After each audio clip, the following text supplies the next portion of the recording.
Tu as 21 ans et tu viens de te connecter à ton compte Steam pour une game ou deux. Sauf que tu remarques quelque chose d'inhabituel. La plupart de tes informations ont été modifiées, et le pire c'est que tu vois que des achats ont été réalisés mais tu n'as rien acheté dernièrement. Ouais, t'as bien conclu, tu t'es fait hacker. Et pourquoi ? C'est facile. La faille de ton compte, c'était ton mot de passe qui était beaucoup trop facile à trouver. Utiliser le nom de ta copine suivi de sa date de naissance n'était pas très malin et surtout pas très original. T'aurais pu choisir d'écrire le nom d'un crush de tes années lycée, non ?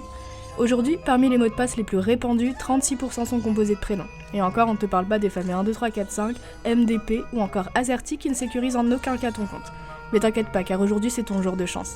On va t'apprendre à créer et gérer tes mots de passe pour que tu ne fasses plus jamais voler ton compte par un jeune hacker russe en manque de skin. Bon, si on a été efficace, normalement on a capté ton attention et tu te sens probablement concerné par la situation. On va t'apprendre les astuces de base car on a l'impression que tu as encore beaucoup à apprendre, jeune padawan. Le premier réflexe à prendre, c'est de changer régulièrement ton mot de passe, au moins tous les 3-4 mois. Avec le recul, ça va, c'est pas trop te demander.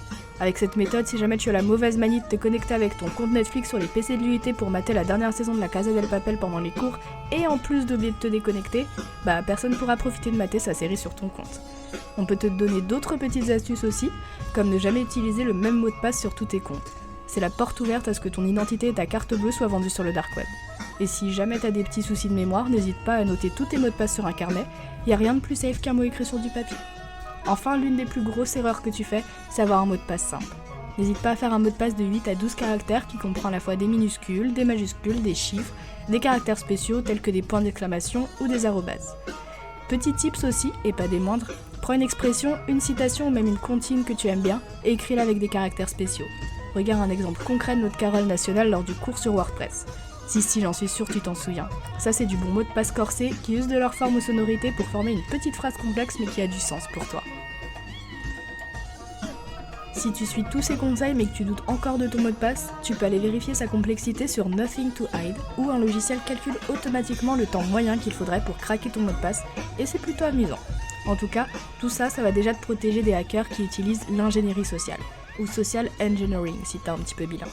En gros, en faisant quelques recherches sur toi, par exemple en regardant tes centres d'intérêt sur les réseaux sociaux, tes relations ou tout ce que tu as pu poster sur internet, on peut deviner facilement ton mot de passe, surtout si c'est le nom de ton chat, suivi du département dans lequel tu vis. Et si en plus tu utilises ce mot de passe pour ton compte Gmail, Steam et ton compte OnlyFans, enfin bref, on t'a déjà expliqué les conséquences. Après, on peut comprendre que tu as peut-être aucune imagination pour te créer un mot de passe compliqué et donc d'être mieux protégé. C'est pas grave car d'autres personnes ont déjà résolu ton problème en créant les générateurs de mots de passe. C'est un outil super accessible sur internet qui te permet de générer un mot de passe comme t'en as envie. Tu peux choisir la longueur, s'il contient des chiffres, des lettres, des caractères spéciaux, tout ça. Maintenant tu as toutes les clés en main pour créer des mots de passe plus robustes que Thibaut InShape. Attends, t'as un problème encore ? Tu crois que tu as oublié tous ces mots de passe super compliqués, que t'as pas assez de sous pour t'acheter un crayon et un carnet ? Ok, t'as un difficile mais on a pensé à toi, ta mémoire défaillante et à ton budget. En fait, il existe aussi des façons d'enregistrer tes mots de passe quelque part de manière sécurisée. Je sais que tu penses par exemple à ton navigateur. Ouais, mais non. C'est pas la meilleure méthode pour conserver tes mots de passe à l'abri car si jamais des hackers utilisent des malwares, en gros un logiciel malveillant comme un virus ou un cheval de Troie, pour t'attaquer, ils pourront les récupérer aisément.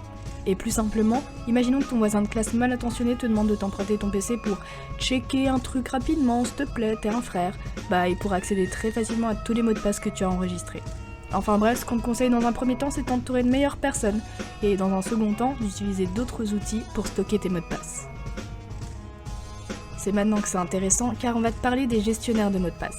C'est un logiciel, ou plus généralement un service en ligne qui te permet de gérer tes mots de passe en les centralisant dans une base de données ultra sécurisée ou en le calculant à la demande. Normalement, ça te rappelle le premier tips qu'on t'a donné si t'as bien suivi. La base de données ultra sécurisée où tu peux stocker tous tes mots de passe tel un coffre-fort de pirate est lui-même protégé par un mot de passe unique qui sera enregistré nulle part. On va te demander de le noter sur un papier quelque part à l'abri des hackers et des yeux indiscrets car le générateur de mots de passe lui-même ne pourra pas te le donner à nouveau si jamais tu l'as oublié. Et ouais, triste réalité. Il existe une multitude de gestionnaires de mots de passe comme LogPass, reconnu par l'ANSSI, l'autorité nationale en matière de sécurité et de défense système d'information. Ouais, avec un nom comme ça, tu pèses forcément dans le game. Mais aussi LastPass, KeePass, OnePassword, Bitwarden ou encore Keeper. Leur point commun, ils utilisent tous des algorithmes de chiffrement comme AES et Twofish, qui font partie des algos les plus utilisés car très efficaces. Mais là, tu te dis, un chiffrement ? Mais qu'est-ce que c'est ? Et bah, en gros, le chiffrement, c'est une technique en cryptographie, qui veut dire littéralement écriture secrète, qui te permet de coder un message pour le rendre illisible à toute personne qui ne possède pas ce qu'on appelle une clé de déchiffrement. Ce n'est pas un principe tout jeune, mais pour te donner un exemple concret, César avait son propre jeu de chiffrement lorsqu'il écrivait toutes sortes de documents privés, ce coquinou.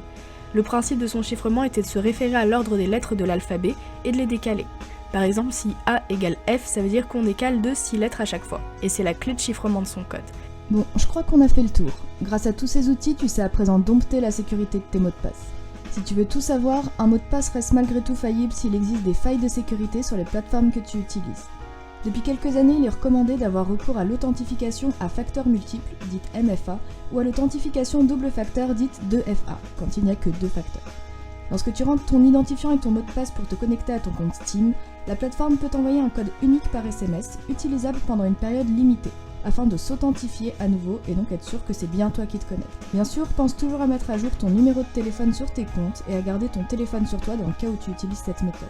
Il existe également d'autres moyens pour une double authentification ou une authentification à facteurs multiples. Tu peux choisir d'utiliser une application d'authentification telle que Google Authenticator ou une clé physique, ou tout simplement avoir recours à la reconnaissance faciale, vocale ou à ton empreinte digitale. Pour cette dernière partie, on peut aussi comprendre que partager ces données biométriques aux plateformes que tu utilises peut être discutable sur le champ éthique et moral. Maintenant, tu es prêt à surfer sur le net en toute sécurité, ou presque. En tout cas, on t'a donné le maximum d'informations pour que tu protèges suffisamment tes comptes de tous les hackers russes qui en ont après ton identité, ton compte bancaire et tes skins Fortnite.